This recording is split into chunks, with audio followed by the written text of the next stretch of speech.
Christmas values, we're going to take a look at the value of love. And one of the ways that we can most clearly understand this in the Christmas season is through something that theologically we call the incarnation. The incarnation means, the word carne means flesh, so it is God in flesh for us in Jesus Christ. And God, think of this, God came down from heaven, God in all his fullness, came to us in the person of his Son, Jesus Christ. So everything that God had, he brought down to here to us on earth so that he might be among us. And I think that it takes a lot to fathom that God's, all the love that God has came down through and into the person of Jesus Christ and through him to all of us. Yeah, we had an example of this past week. I was hunting and I worked hard, my goodness. And if you hunt, you can't just talk about it or read about it. You got to do it to really experience it. And sometimes it can be taxing or frustrating. So I really had a fun time hunting. And there, I got to be among like Dean Brandt's son Jesse and the Brandt farm. And then I got to hunt with Lynn Miller and Denise, Denise's sons Marshall and Miles. And it was just a nice time to be with them, even in the times that was a little bit frustrating. But one of the places I hunted, there was a huge white pine that was at least this big around. I mean, it was more than 3 feet around, or 3 feet through the middle of it. So it was a massive tree. And as I stood under it, I was amazed because right in front of me there were a whole bunch of small white pine trees.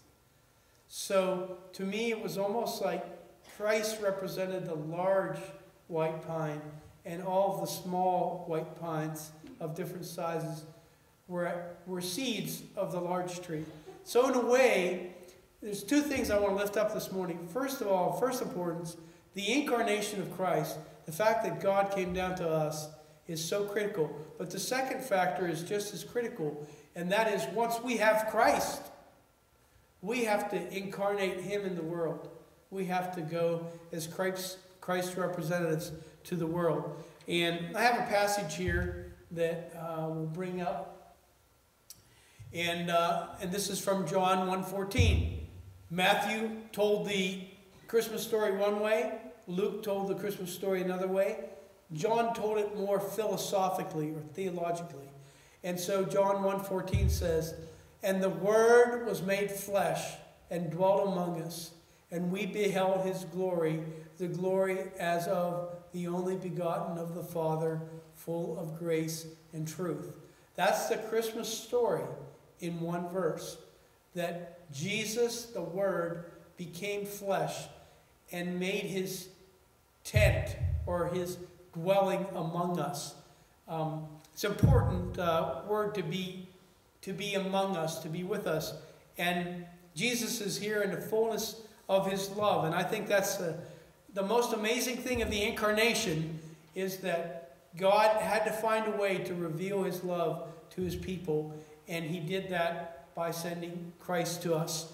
There was a Shah in Persia. A lot of times you hear of the bad Shahs or leaders in foreign countries, but this was a good leader.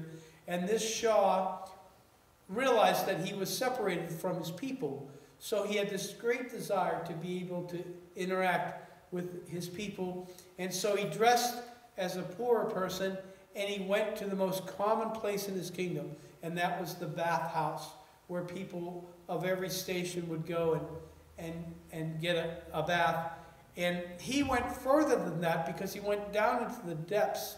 Beneath the bathhouse was the furnace that heated the baths.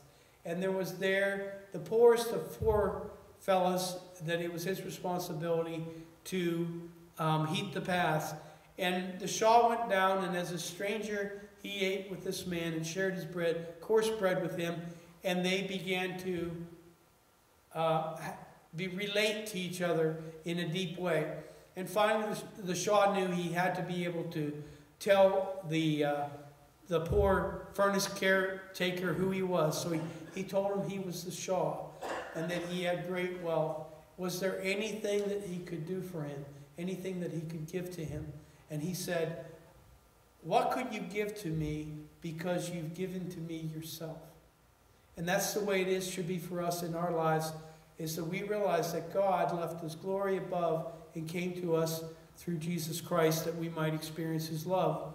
You know, we can say John 3:16, for God so loved the world that he gave his only begotten Son, that whosoever should believe in him should not perish but have everlasting life.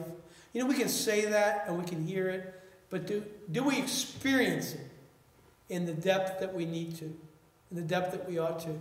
Because until you experience the incarnation of Christ yourself, you can't hope to be the incarnation of Christ to someone else. Right?